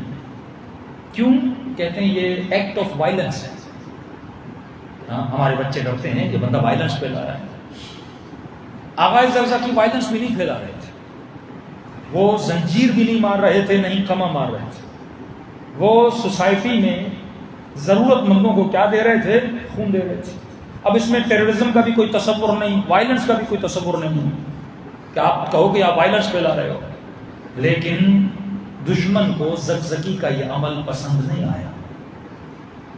جب عاشورہ اور اربعین میں ان کے ہزاروں جوان نکلتے تھے گلیوں میں اور گاؤں میں خون دینے کے لیے، تو ان کی حکومت نے ان پر فائر مارا. زکزکی کی کڈنی ختم، اس کی ایک آنکھ زخمی، ابھی تک زندان میں. 3 بیٹوں کو شہید کر لیا، ہزاروں جوانوں کو گولیاں مار کے بھون لیا کہ ہم تجھے یہ جلوس نکالنے نہیں دیں گے. بھائی کیوں؟ میں کون سا وائلنس پھیلا رہا ہوں؟ میں تو لوگوں کو خون دے رہا ہوں. نہیں، یہ خون نہیں ہے، یہ حسین کی سوچ ہے جو لوگوں کو شیعہ بنا رہے ہیں. اچھا، دشمن کی آپ سائیکولوجی پڑھیے. زکزکی کو جلوس نکالنے نہیں دے رہا، کیونکہ یہ جلوس نکالے گا تو اس کی آئیڈیالوجی سے شیعہ بڑھیں گے. اور یہی MI6 انگلینڈ میں بیٹھی ہوئی ہے. وہاں پر پنجاب کا ایک مضبوط ٹولہ ہے، برمنگھم میں، لندن میں. ان کو کھلم کھلا اجازت دی جاتی ہے کہ آپ زنجیر زنی کرو. پھر ان کے لیے ہاسپٹل کے بیڈ خالی کیے جاتے ہیں، ایمبولینسز بھیجی جاتی ہیں. مارو، ہم ایمبولینس دیں گے تمہیں، جتنا دل کرے مارو، ہم ہاسپٹل کے بیڈ تمہیں دیں گے. یہ سوچ میں ڈفرنٹ نظر نہیں آ رہا کہ ایک شیعہ زنجیر مار رہا ہے، اسے روکا نہیں جا رہا. دوسرا شیعہ افریقہ میں خون دے رہا ہے، اسے روکا جا رہا ہے. کیونکہ اس کی سوچ سے انگریز کو خطرہ نہیں ہے، پر زکزکی کی سوچ سے انگریز کو بڑا خطرہ ہے. سعودی عرب والے بھی تو مسلمان ہیں، ہم بھی تو مسلمان ہیں، ابو ظبی والے بھی تو مسلمان ہیں، عمان والے بھی تو مسلمان ہیں. پھر یہ مسلمانوں میں انگریز فرق کیوں کرتا ہے؟ اسے دبئی والا مسلم تو بڑا اچھا لگتا ہے، سعودی عرب والا مسلم اور بن سلمان کو اتنا اچھا لگتا ہے کہ جب دیکھو اس کے پاس بیٹھا ہوا ہے.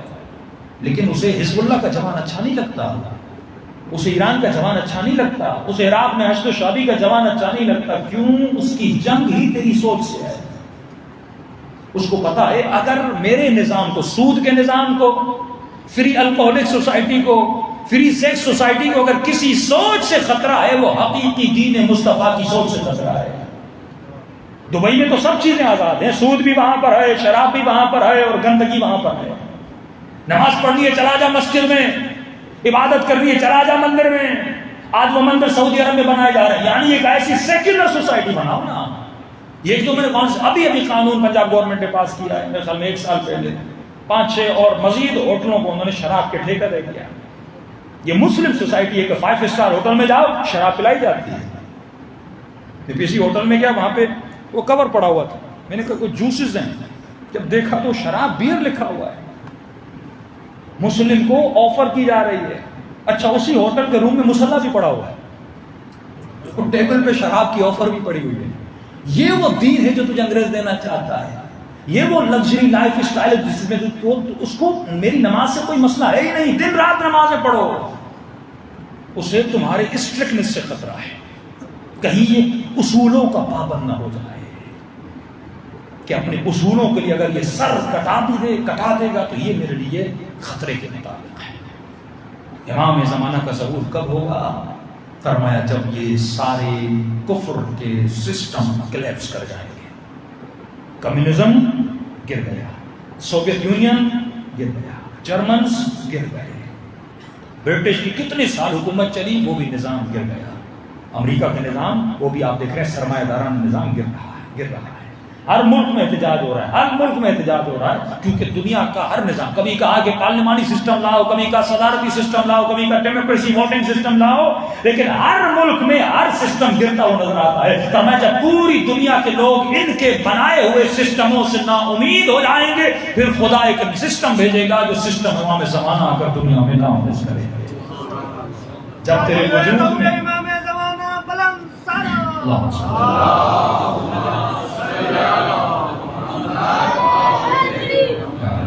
کہ یا علی مثلک مثل الکعبہ، تیری مثال کعبے کی طرح ہے، امام کسی کے پاس نہیں جائے گا، تجھے مہدی کے پیچھے جانا ہوگا، انتظار میں مت بیٹھ کے امام آئے گا، دوڑ اس مولا کے پیچھے، اس کے نظام کو نافذ کرنے کی کوشش کر۔ اور سوال یہ ہے کہ جوان تم نے یہ نظام نافذ کیا کہ نہیں کیا؟ میرا بہت پرانا کلپ ہے، میں نے اس میں کہا تھا کہ مہدی کا نظام رسول خدا کا نظام نافذ کرنا ہے، اس نظام کو پیور اور پاک ہو کے نافذ کرنا ہے۔ تو آپ کہیں گے مولانا صاحب میں حاکم نہیں، میں حکمران نہیں، میں فوجی نہیں، میں ایس پی نہیں، میں ڈی ایس پی نہیں، میں کیسے نافذ کروں اس نظام؟ تو قوا انفسکم واہلیکم نارا، اس نظام کی ابتدا اپنے گھر سے کر، کم از کم اپنے گھر میں یہ نظام نافذ کر۔ جس بھی گھر میں جا رہا ہوں، بڑے بڑے ٹی وی، پورا نظام میں نے وہی۔ اب سوال یہ ہے کہ میں ایک علی والے کے گھر میں جاؤں، اور ہم کسی سیاستدان کے گھر میں بھی گئے تھے، ایم پی اے تھا، ایم این اے تھا، اس کے گھر میں بھی جاؤں اور مجھے فرق نظر نہ آئے، اس کے گھر میں بڑی ٹی وی، میرے گھر میں بڑی ٹی وی، اس کے گھر میں بھی وہی سسٹم، وہی دیواریں، وہی بناوٹ، وہی سجاوٹ، اور میں اپنے گھر میں بھی آؤں۔ لوگ جب علی کے پیچھے نماز پڑھتے تھے نا، کہتے تھے یہ وہ نماز ہے جو رسول کی ہے۔ جب مومن تیرے گھر میں آئے، اس کو احساس ہو میں کسی علی والے کے گھر میں ہوں، کوئی ایسا بورڈ ہونا چاہیے جس میں علی کا فرمان ہو، میرے گھر میں بچوں کا سونا اٹھنا بیٹھنا، ان کا ادب، ان کا برتاؤ نظر آئے کہ واقعی علی کی تربیت والے بچے ہیں۔ تو فرمایا نظام نافذ کر، کہاں سے؟ اپنے گھر سے۔ بیوی کو امام زمانہ کے نظام میں ڈھال، بچوں کو امام زمانہ کے نظام میں ڈال، اور یہ کب ہوگا؟ جب تو امام زمانہ کے نظام کو پڑھے گا، دین کو پڑھے گا، اسلامی تہذیب کو پڑھے گا۔ فرمایا انسان میں نے تجھے حاکم بنایا، پہلی حکومت جو اللہ جس کو دیتا ہے وہ انسان ہے۔ کس کا حاکم بنایا؟ سب سے پہلے میں نے تجھے تیرے جسم کا حاکم بنایا۔ یہ ہاتھ تیرے غلام ہے، کہو اٹھو تو کھڑا ہو جائے، کہو بیٹھو تو نیچے۔ زبان سے بولنا چاہو گے تو بولے گی، چپ رہنا چاہو گے تو، آنکھوں کو کہو گے چلو تو چلیں گی، کہو رکو تو رکیں گی۔ تو یہ جسم پر کس کی حکومت ہے؟ تیری حکومت ہے۔ اور اس کی حاکم میں نے کس کو بنایا؟ تیری عقل کو بنایا۔ خلاصہ کر رہا ہوں دو لفظوں میں، جسم کی حاکم عقل ہے، عقل حاکم جسم ہے۔ لیکن فرمایا کہیں پر انسان میں خطا ہوتی ہے کہ انسان جب عقل حاکم ہوتی ہے تو جسم کسی کام کو کرنے کے لیے جب تک اس کام کی عادت نہ پڑے کبھی نہیں کرتا۔ مجلس میں 10 بار آؤ گے عادت ہو جائے گی، اب مجلس میں ریپیٹڈلی آؤ گے۔ ٹیسٹ بھی ڈیولپ ہوتا ہے، کوئی کھانا پسند نہیں، جب ریپیٹڈلی کھاؤ گے وہ تجھے پسند آنے لگے گا۔ ہر چیز تمہاری باڈی میں ڈیولپ ہوتی ہے۔ تو اللہ کہتا ہے ایک کام کو اتنا ریپیٹ کر کے باڈی کو اس کام کی عادت ہو جائے۔ جب نماز نہیں پڑھو گے واقعا عادت نہیں ہوگی، سیدھی بات ہے۔ اس عمل کو ریپیٹ کرنا پڑے گا، کم از کم 40 ڈیز تک نماز کو پڑھو، وقت پہ پڑھو پڑھو پڑھو، عادت ہو جائے گی۔ خمس نہیں دو گے عادت نہیں ہوگی۔ پہلی مرتبہ بہت مشکل ہے۔ انگلینڈ کے خوجے تھے، ہم مولانا نے کہا خمس دیجیے، اس نے کہا مولانا دینا تو چاہتا ہوں لیکن مجھ سے برداشت نہیں ہوتا، میرا پیسہ کہیں جائے۔ تو اس نے کہا مولانا ایک راستہ ہے، میں چاہتا ہوں یہ دنیا کی محبت میرے دل سے نکل جائے۔ مولوی صاحب نے کہا کیا کروں؟ کہا مولانا مجھے کرسی سے باندھ دیجیے اور میرے سامنے پیسے لے جائیے۔ وہ کہہ رہے واقعاً جب اس کے پیسے لے جا رہے تھے رو رہا تھا، مولوی میرے پیسے لے جا رہا ہے۔ لیکن پہلی مرتبہ دیا، دل مضبوط ہو گیا، اب آہستہ آہستہ اس کو کیا ہو گئی؟ عادت ہو گئی۔ پہلی مرتبہ ہر کام مشکل ہوتا ہے، لیکن جب اس کو ریپیٹ کرتے ہو عادت ہو جاتی ہے۔ پہلا روزہ مشکل، دوسرا روزہ مشکل، لیکن آہستہ آہستہ باڈی روزے پہ عادی ہو جاتی ہے، اب تو روزہ رکھنا شروع ہو جاتا ہے۔ عادت اگر تابع عقل رہے تو اچھی ہے، اگر تابع عقل ہے۔ لیکن کبھی کبھی یہ ہوتا ہے، کربلا میں دیکھو نا، ایک لشکر حسین کا، ایک لشکر یزید کا۔ یہاں اس کو بھی عقل ہے، یزید والے لشکر کو، حسین کو بھی عقل ہے۔ ایک ڈفرنس تھا ان دونوں میں، وہ ڈفرنس یہ تھا کہ حسین کی عادتیں حسین کے عقل کے تابع تھے۔ نماز تہجد پہ اٹھنا، اللہ کا ذکر کرنا، راہ خدا میں لڑنا، یہ حسین تابع عقل تھے۔ لشکر یزید والے جو تھے ان کے پاس بھی عقل تھی لیکن الٹ ہو گیا، ان کی عادتیں حاکم ہو گئیں اور عقل محکوم ہو گئی۔ کبھی کبھی تمہاری عادت تمہارے عقل کو استعمال کرتی ہے۔ مثلا اگر تو شہوت کا غلام بن جائے، غلام شہوت بن جائے، اب یہ شہوت تمہارے عقل کو استعمال کرے گی. عمرو بن عاص کی عقل کتنی تھی، لیکن وہ تابع شہرت تھا. اس کی شہرت نے اس کی عقل کو اپنے لیے استعمال کیا. کہ تو عقل کو خدا کے لیے استعمال کر، اپنی عادتوں کے لیے استعمال نہ کر. اسی لیے فرمایا کہ عبادت سمجھ کے اللہ کا ذکر کیا کر، عادت سمجھ کے نہیں. عادت ہوگی کیا ہوگا؟ روزہ رکھتے ہو کہ مولانا نہیں رکھتا. کیوں نہیں رکھتے؟ مولانا مجھے سگریٹ کی عادت ہے. اب یہ کس کا غلام بن گیا؟ عادت کا غلام بن گیا. کیوں؟ مولانا مجھے چائے کی عادت ہے. کس کا غلام بن گیا؟ چائے کا غلام بن گیا. جب یہ تابع عادت ہو جاتا ہے یہ کبھی بھی علی کی داد میں نہیں آتا. تو فرمایا عادت کو غلام عقل بنا. کتنا کمزور انسان ہے کہ چائے کے کپ کا غلام بن جائے، کتنا کمزور انسان ہے کہ نسوار کا غلام بن جائے، کتنا کمزور انسان ہے 10 روپے کی سگریٹ کا غلام بن جائے کہ میں روزہ نہیں رکھ سکتا سگریٹ کی وجہ سے. یہ کس کا غلام بن چکا ہے؟ عادتوں کا غلام بن چکا ہے. اور علی عادتوں کے غلام نہیں تھے، عبادتوں کے غلام تھے. جس کی زندہ مثال یہ ہے جب علی کے چہرے پر ملعون نے لعاب دہن پھینکا تو مولا علی کھڑے ہو گئے اور دنیا پریشان کری کھڑے ہوئے. کہا انسان کی عادت ہے جب کوئی توہین کرے وہ مقابلے میں توہین کرتا ہے، لیکن علی نے کھڑے ہو کر بتایا کہ علی عادتوں کا غلام نہیں ہے، عبادتوں کا غلام ہے.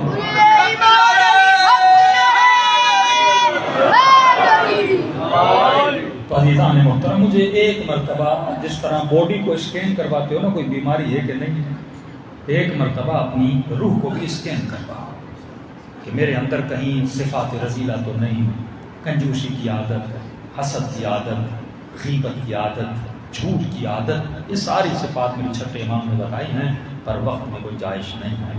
جب عادتیں مل جائیں کاغذ پہ لکھو، اور لکھنے کے بعد مراقبہ، محاسبہ، مشاہدہ، یہ تمام تر مراتب کو طے کرو. پھر خدا وہ نعمت تجھے عطا کرے گا جس کا تصور تم نے زندگی میں نہیں کیا. بعض اوقات ہم ایک کام کرتے ہیں لیکن ہم سمجھتے ہیں کہ ہم صحیح ہیں، لیکن بعد میں پتہ چلتا ہے ہم غلط ہیں. کربلا میں ایک شخص تھا جو امام حسین کی تربت بیچتا تھا، خاک شفا. دکان تھی اس کی، تسبیحیں مولا کی مٹی کی، سجدگاہیں مولا کی مٹی کی. متقی، پرہیزگار، زبان کا سچا، کام کا پکا، تہجد پڑھنے والا، حسین کے حرم میں جا کے زیارت کرنے والا. حرم کا جو خدام تھے، ان خداموں کا جو لیڈر تھا، اس کا انتقال ہو گیا. انہوں نے کہا اب یہ سیٹ کس کے حوالے کا ہے؟ بڑی معزز سیٹ ہے، اس پہ کوئی متقی آ کے بیٹھے، کوئی پرہیزگار، کوئی حسین دوست. تو سب نے کہا یہ جو مولا حسین کی تربت بیچتا، غالباً اس کا نام حسن تھا، کیا تھا مجھے یاد نہیں ابھی. مثال کے کہہ رہا ہوں، یہ حسن صاحب جو ہیں ان کو ہم بنائیں گے. اس کے پاس گئے دکان پہ، قبلہ آپ بڑی دیر سے آپ کو سال سے جانتے، آپ امین ہیں، آپ اچھے زبان پہ سچے ہیں. ہم چاہتے ہیں اور سارے خدام یہ چاہتے ہیں کہ آپ اس سیٹ پہ آ کے بیٹھ جائیں. انہوں نے کہا نہیں، میں تو گنہگار ہوں، میں خطا کار ہوں، میں خادمی کروں گا امام حسین کی، لیکن یہ لیڈرشپ کی سیٹ نہیں ہے. بڑا اصرار کیا. انہوں نے کہا ایک شرط پہ آؤں گا، لیکن وہ شرط یہ ہے کہ میں خود بھی امام حسین کے صرف سیٹ پہ نہیں بیٹھوں گا، مولا کا حرم بھی صاف کروں گا، مولا کے دروازوں کو بھی صاف کروں گا، امام حسین کے حرم کے صحن کو جھاڑو بھی دوں گا. کہ ہمیں منظور ہے، آپ آئیے. یہ جاتے تھے صبح 4-5 گھنٹے بیٹھتے تھے، دکان کو بھی دیکھتے تھے، مولا کے حرم کی خدامی کو بھی دیکھتے تھے. کہ چند دن گزرے، اچانک ایک خاتون کی چیخ و پکار بلند ہوئی. دوڑے گئے، کیا ہوا ہے؟ خاتون نے کہا میرا پرس چوری ہو گیا، حرم امام حسین میں چوری ہو گئی. تم خدام کر رہے ہو، تو یہاں پر بھی اگر کوئی حسین کی زیارت کے لیے اسے امان نہیں ہے کہ یہاں بھی چیزیں چوری ہو گئی ہیں. اس نے فوراً کا دروازہ کو بند کیا، ظاہروں سے معذرت کھائی کہ اس کا پرس چوری ہوا ہے، تو میں آپ کو چور نہیں کہہ رہا لیکن چیکنگ کرنی ہے. انہوں نے کہا کوئی بات نہیں، آپ ہماری چیکنگ کریں، اچھا کام ہے، پتا تو چل جائے کہ کس نے حسین کے حرم میں آ کر چوری کی، اس کو سزا دی جائے. سب کے پرس وغیرہ جیب ہر چیز چیک کی، لیکن کہیں پر بھی خاتون کا وہ پرس نہیں ملا. خاتون اور غصے میں آ گئی اور حسن صاحب کو کہا کہ تم لیڈر ہو. کہا میں، کہ تم خدام کو سنبھال دو گا، کہ سب سے بڑا چور تو تو ہے، تیری وجہ سے میرا پرس چوری ہوا ہے، تم کس طرح امام کے حرم کو مانیٹر کر رہے ہو؟ اگر میرا پرس نہیں ملا تو میں سارا الزام تجھ پہ لگاؤں. کتنی رقم تھی میں وہ رقم دیتا ہوں. میں فقیر نہیں، مجھے میرا پرس چاہیے. کہا کتنے دن آپ کربلا میں؟ اس نے کہا 20-25 دن کربلا. کہا ٹھیک ہے، میں پرس دوں گا. حسن صاحب کہتے ہیں میں نے بہت کوشش کی، حرم کا چپا چپا ڈھونڈ مارا، لیکن مجھے کہیں بھی اس خاتون کی وہ گم شدہ چیز یا چوری شدہ چیز نہیں ملی. کہتا ہے 2 رکعت حسین کے حرم میں پڑھی. مولا عزت کا مسئلہ ہے، ورنہ یہ مجھے بدنام کر دے. ابھی آیا ہوں، خدام کی سیٹ سنبھالی اور آپ کے حرم میں چوری. مولا یہ میرے لیے کسی بدنامی سے کم نہیں ہے. کہتے حرم میں نماز پڑھی، رات کو گھر گیا، جب سو گیا تو خواب کے عالم میں خواب دیکھا کہ حسین کا حرم ہے، اور دیکھ رہا ہوں آقا حسین کے ہاتھ میں کرسی ہے، اور اپنے حرم کے صحن میں آ کر وہ کرسی رکھتے ہیں اور خود اس کرسی پہ کھڑے ہو جاتے ہیں، اور بلند بلند آواز میں کہتے ہیں لوگوں آ جاؤ میں بتاؤں کہ میرا چور کون ہے. حسین بتائے کہ کس نے میری چوری کی ہے.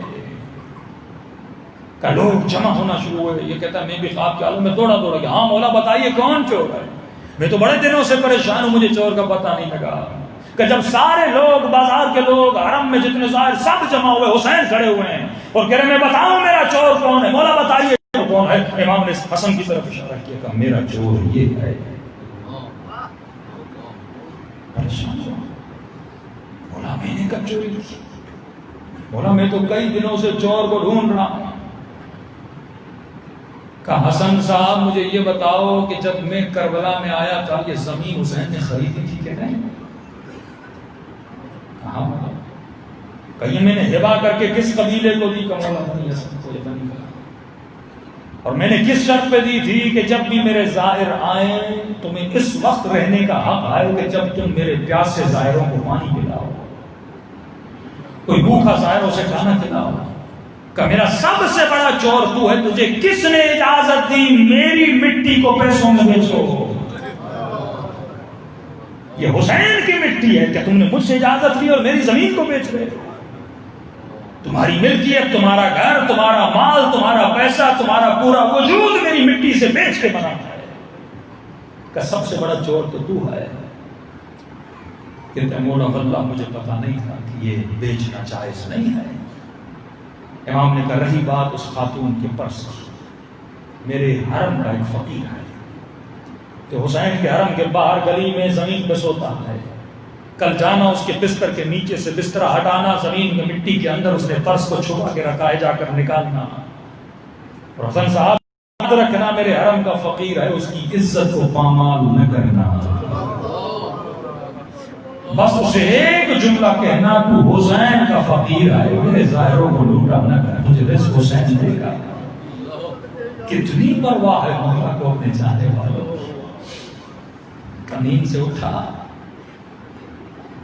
اٹھنے کے بعد اس فقیر کے پاس گیا.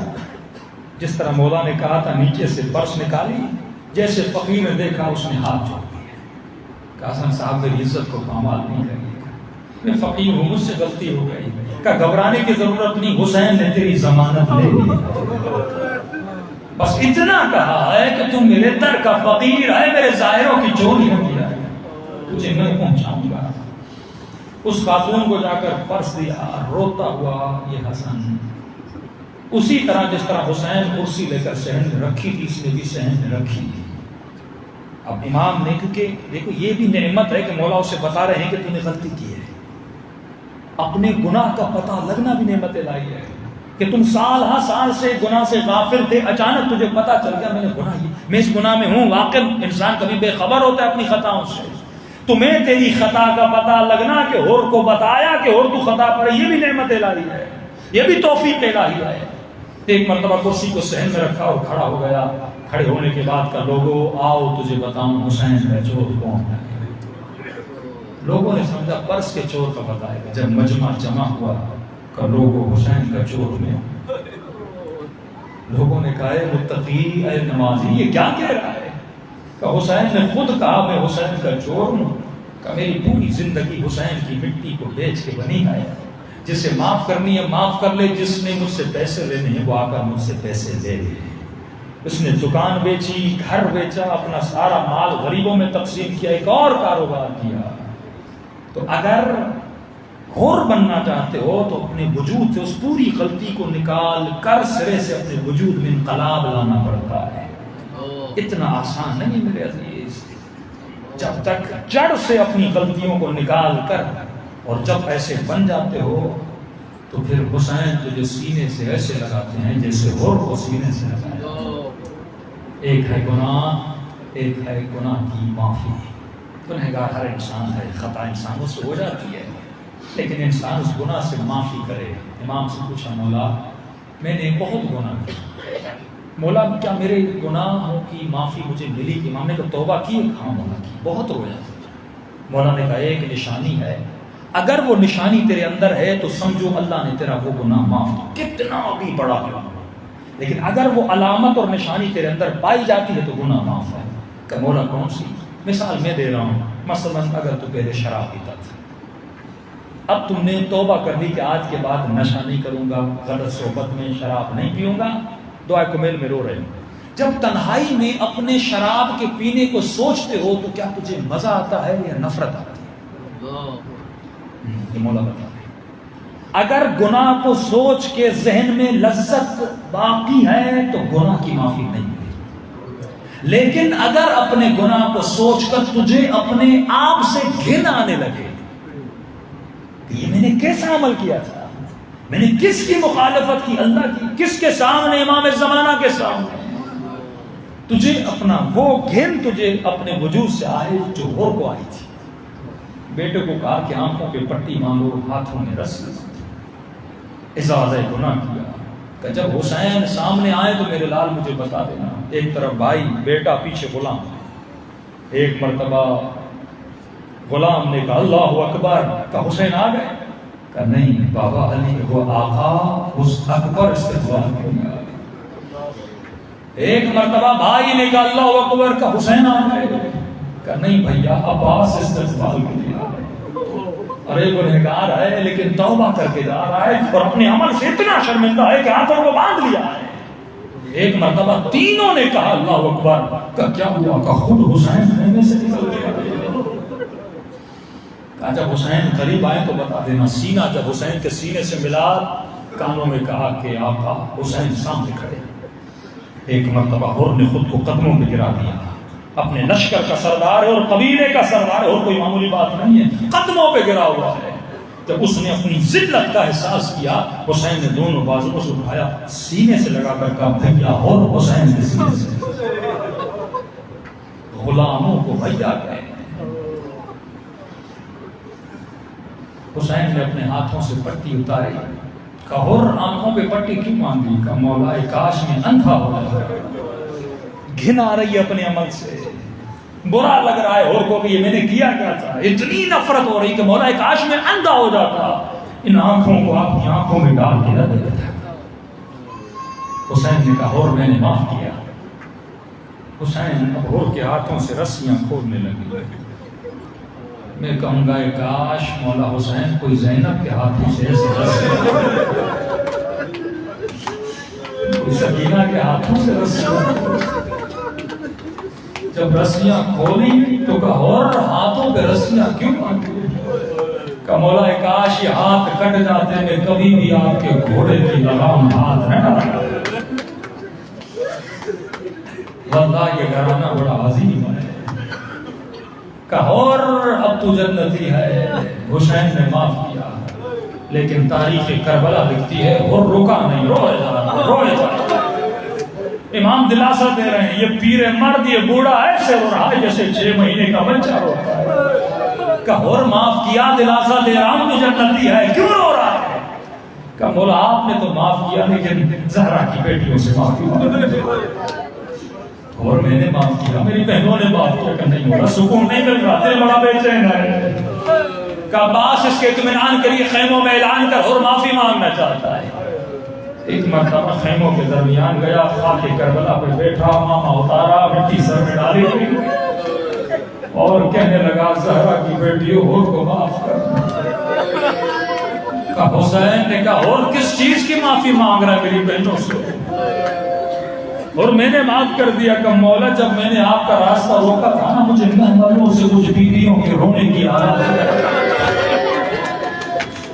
مولا میں نے زہرا کی بیٹیوں کو بڑا بلایا میرے عزیز کو یہ عمل نہ کرنا کہ امام زمانہ رو آغا مراشی نجفی کے جملے ہیں امام زمانہ فرماتے ہیں کہ میں جب شب قدر تیرے اعمال کو دیکھتا ہوں تیرے پورے سال کا جو اعمال اور آڈٹ ہے نا اعمال کا جب میرے سامنے آتا ہے میں کربلا کے مسائل پہ اتنا نہیں روتا جتنا تیرے گناہوں پہ روتا سکینہ کو تماچے لگنا کافی نہیں تھا زینب کی چادر کا لوٹنا کافی نہیں تھا کہ میرے بابا کے لاش پہ گھوڑوں کا لوٹنا کافی نہیں تھا اتنی قربانیاں ہیں دین دعا کروائے خدا ایسا بنا جیسا تم نے کربلا میں ہو دلوں کو کربلا لے جائے سلام کرے اس غریب الوطن مولا السلام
میرا سلام ہو بچپنے میں سکینہ کی جھکی ہوئی کمر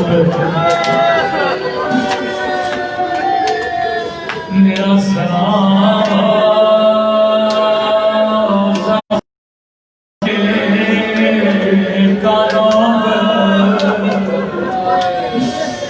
رو کر کہنے لگی بابا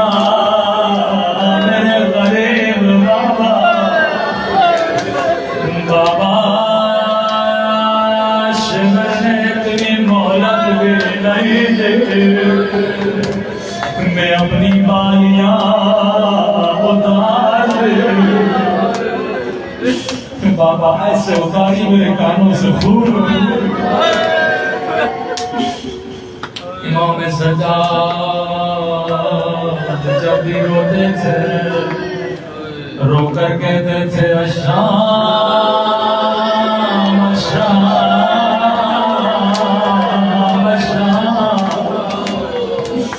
مجھے نہیں معلوم اس شام نے سجاد کو کیوں رلایا کسی نے کہا مولا اب شام کے مساج پہ اتنا کیوں روتے ہو بھلا شام میں ایسا کیا ہوا تھا رو کر کا ایک رسی تھی 18 گردنیں تھی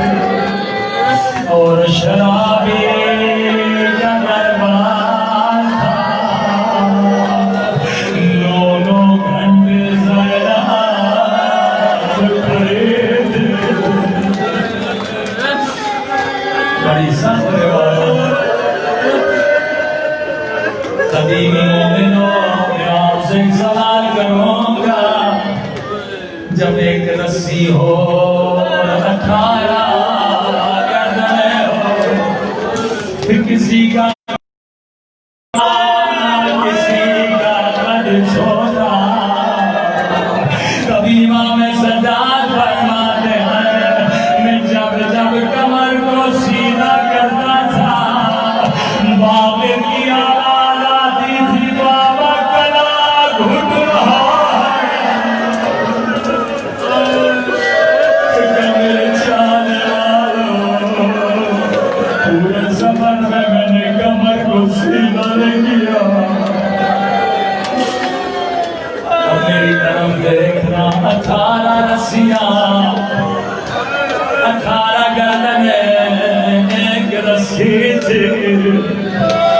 کسی بیوی کا قد بڑا کسی بیوی کا قد چھوٹا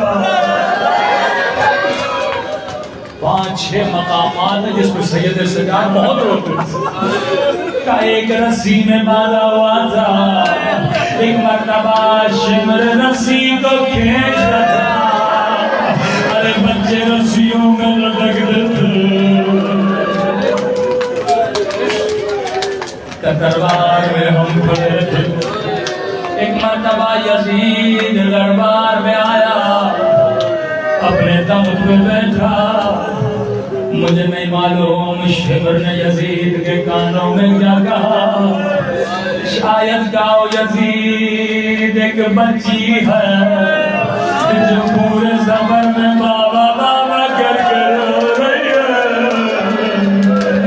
اگر اجازت ہو بچی کو بابا کے سر دیا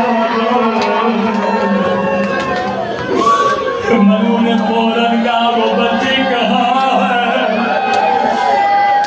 شمر نے سکینہ کی طرف اشارہ اب تھوڑی دیر کے لیے میری طرف دیکھا یزید نے سکینہ سے پوچھا اے بچی تیرا نام کیا ہے راوی کہتا ہے بچی ہوٹ ہلے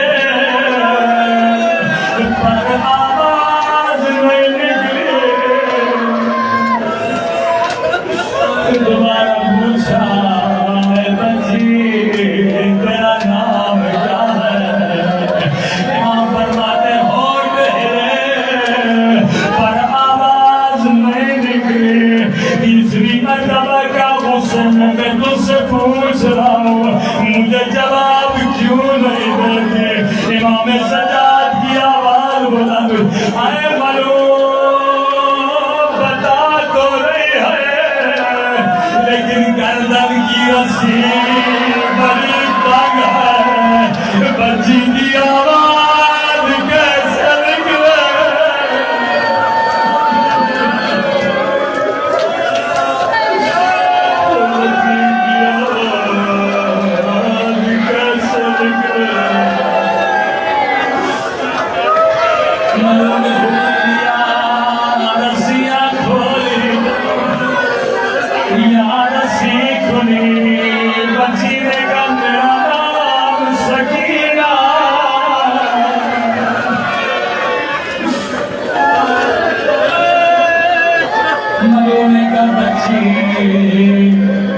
تیرے ہونٹ زخمی ہیں لگتا ہے تو نے بڑی دیر سے کھانا نہیں کھایا ننھی سی بچی ہے معصومہ بچی ہے کیا لگتا ہے تو نے کھانا نہیں کھایا ادھر آ میں تجھے کھجورے دوں گا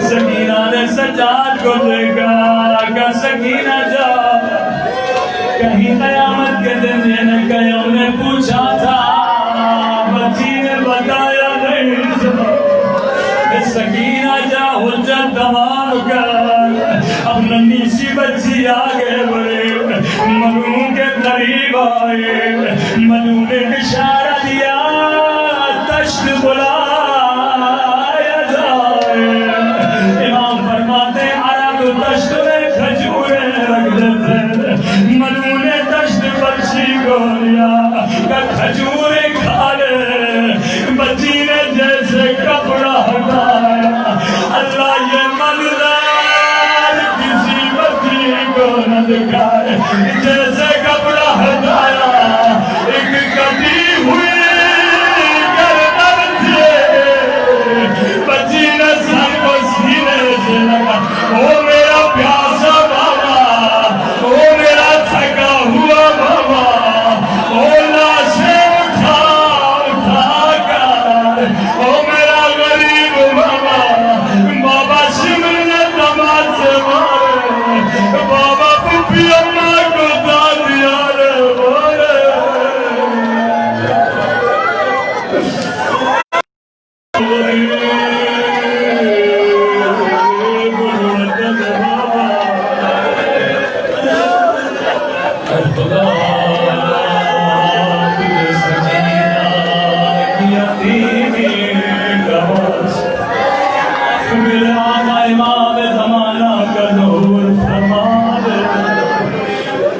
ہم سب کو عاقبت بخیری نصیب فرما ہمارے مرحومین کے درجات کو بلند فرما ہم سب کو شہداء کربلا کے ساتھ محشور فرما پروردگارا بحق محمد و آل محمد ہم سب کو امام زمانہ کے لشکر میں شریک فرما واجبات پر عمل کرنے کی توفیق محرمات سے بچنے کی توفیق نصیب فرما اپنے محمد و آل محمد جو بیمار ہیں ان کو شفاء کاملہ اور عاجلہ نصیب فرما حاضرین میں جن کی شرعی حاجات ہیں اپنی بارگاہ میں قبول فرما جو مانگا نہیں مانگا اپنے خزانے قدرت سے ہم سب کو عطا فرما ان مجالس کو اپنی بارگاہ میں قبول فرما پروردگار دشمنان اہل بیت بلخص آل یہود آل سعود کو نیست و نابود فرما